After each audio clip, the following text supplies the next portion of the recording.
It is my pleasure to introduce Justin. Justin is a Air Force veteran. He served for 12 years. He was a mechanic for a little while, and then he was a JTAC.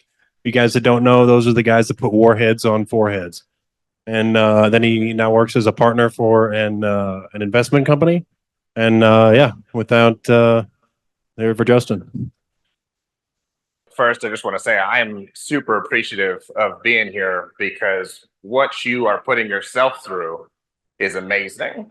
But 5 years ago, I was a JTAC. What people don't know is that when SEALs get in trouble, the person that they call is generally the JTAC. The JTAC's job is then to call in the bombs, direct aircraft, to do whatever. So when I was in the military and I was looking to get out, people looked at me and they said, okay, well, what are you qualified to do? But they judged me by what I was capable at that moment. At 18 years old, I found myself kicked out of college and in prison. I found myself in an orange jumpsuit sharing a room with two men much, much bigger than me. My first night there, I was terrified.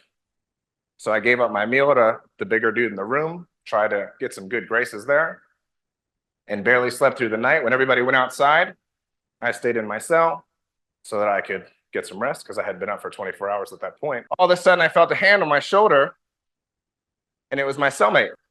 And so he brought me up back to our cell, walked in, pulled me aside, looked around, and he said, look, this is not where you want to be. You don't want to get comfortable here. This is not where you belong. And he went on to tell me that he had been there for 15 years and that he had missed an entire lifetime, that he had missed birthdays and he had missed, anniversaries, families that had grown old, people had babies, all while he was in this little box. And thankfully, the next day I got bailed out. But at that point in my life, nobody expected anything of me. Everyone just saw me as the kid that got kicked out of college and then went to prison. That's what I had amounted up to at that point.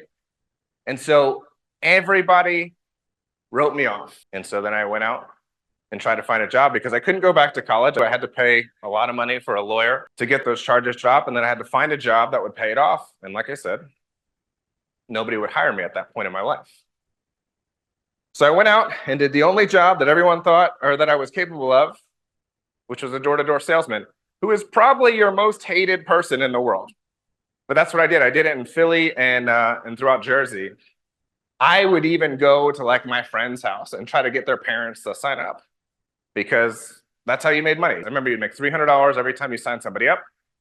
If you sign 3 people up, then at the end of the day, you got to ring a bell. And that made it for a great day. I'll tell you, absolutely terrible at signing people up to do their windows and siding.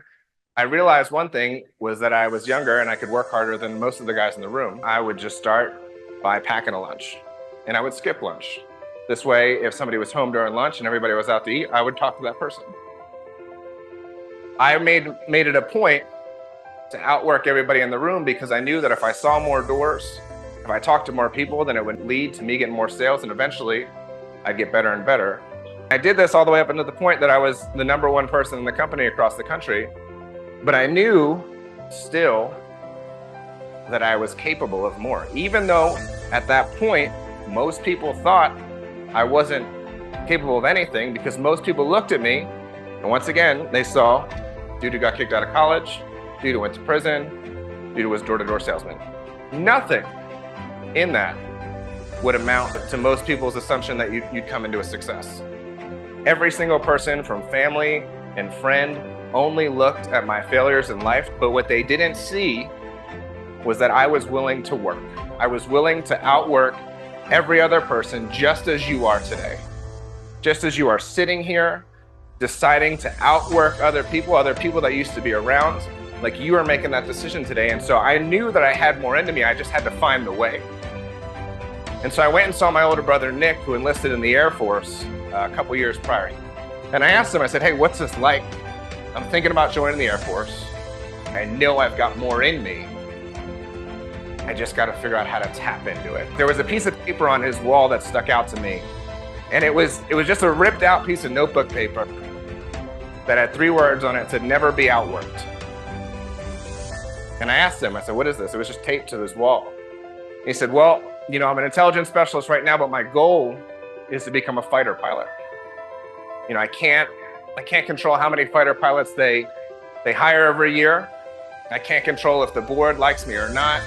You know, there's a lot of these things that are out of my control, but the one thing that I can control in this pursuit is every day that I will not be outworked in my pursuit to be a fighter pilot. And that stuck with me. What he didn't realize was that actually became the bedrock of everything that I was going to do from that point on. I too realized that it didn't matter what everyone else thought of me. I knew that I could outwork a room. I knew that if I set my goals to something, that all I had to do was work harder than every other person around me, and then that would come to fruition. And so I took that same piece of paper and I decided to join the military. I got up in the morning, I started running, started doing push-ups, and I joined the military. I became an aircraft mechanic. I had heard of the Air Force Academy before, but it was kind of this high up, shiny thing that I didn't think you could reach. And I asked my drill instructor, I said, hey, what does it take to get into the Air Force Academy? He said, well, you can't have tattoos and you can't have debt. And I said, well, I'm out of luck because I got both of those. So I took that piece of paper once again, I put it on my wall. And when all my friends were going out to the beach in Atlantic City, I would go with them, but I would take my notepad and my application and I would work and make sure that I put in every single day to get into the Air Force Academy until I did. Now, the thing I will tell you is that when it comes to special warfare specifically, they've done studies and studies to try to figure out what makes for a great operator. How do you know someone's going to enter and become part of that 25% who will one day be able to wear a beret or a trident? And most people will first think athletics. Or maybe they think like if you come from a military family, then maybe that is what's going to help you become more successful. And that's also not. The only thing that has ever shown a positive correlation in between somebody hitting that point where they can wear the beret or wear a trident or not is if that person has at one point seen and overcame adversity in their life. I had recognized that I did not want to do the same exact thing that my family had done before me, and that I wanted to achieve this level of greatness. It's the only thing that has ever shown as a positive correlator of if somebody is going to be a special operator or not, is if they have seen and overcame adversity, because that's what shows greatness. That shows that you're willing to take that punch and keep moving, because that's all life is.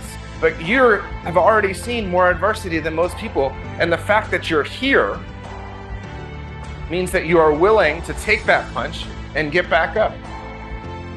But I learned when I was coming out of the military that you could be successful in business if you were just willing to take those no's and get those rests. Because that's the thing about business that nobody tells you. When you look at successful entrepreneurs or successful business owners, that person has likely taken more no's than anybody else. The only difference is they wanted to keep going. I knew I had a lot in me, despite the fact that every time I went out to try to do something new, somebody was always there to tell me no. Every single time, every single venture, didn't matter what it was, somebody was always there to tell me no. But I knew I had more in me. Just like you know, you have more in you, which is why you're here today. And so the thing that I wanted to leave you with as we kind of talk through this is just the fact that it doesn't matter how other people view you.